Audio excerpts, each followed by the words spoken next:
ধর্ম হোক যার যার, বড় মা সবার, কথাটার মধ্যে একটা অদ্ভুত শক্তি আছে। মায়ের কাছে মন থেকে কিছু চাইলে মা কাউকে খালি হাতে ফেরান না। শুনেছি মা না চাইলে মায়ের কাছে যাওয়াটা অসম্ভব, তাই হয়তো মা আমাদেরকে যেতে বলেছেন।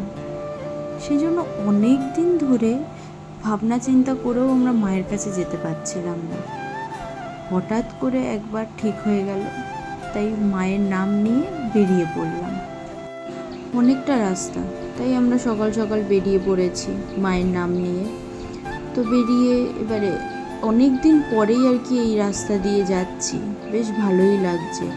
সকাল সকাল মানে রাস্তাঘাট যেমন ফাঁকা আছে, সেরকম ওয়েদারটাও খুব ভালো ছিল, রোদ একদমই ছিল না। তো এবার হাওড়া ব্রিজ দিয়ে যাচ্ছি, আর আমার বর আমাকে দেখাতে দেখাতে নিয়ে যাচ্ছে সব রাস্তা, এখানে এই ছিল, ওখানে সেই ছিল, এইসব বলতে বলতে যেমন চিনি নিয়ে যায় ওর এটা অভ্যেস। কিন্তু আলটিমেট রেজাল্ট হচ্ছে আমাকে রাস্তা চিনিয়ে কোনো লাভ নেই। দক্ষিণেশ্বর মন্দিরটাও দেখালো যাওয়ার পথে। তো মায়ের মন্দিরটা দর্শন হলো, মায়ের কাছে যাব আবার। তো এই করতে করতে পৌঁছেও গেলাম আমরা মায়ের মন্দিরের খুব কাছাকাছি। গাড়ি পার্কিংয়ের জন্য এই দাদা ভাইটা আমাদেরকে বলল, চলুন গাড়ি পার্কিং করার জায়গা আছে। তো ওইখান থেকেই, ওদের দোকান থেকেই সব ডালাফালা নিলাম।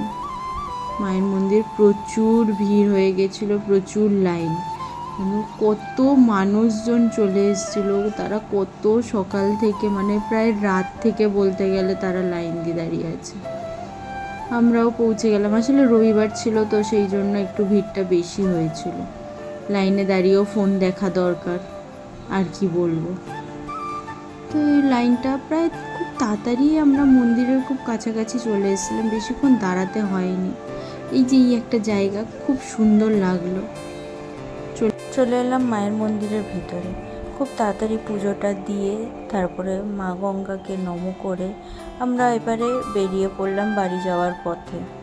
তো পুজোটা দিয়ে বেশ ভালোই লাগলো, মনে এক অদ্ভুত শান্তি। যাই হোক, এইটুকুই আজকে, টাটা।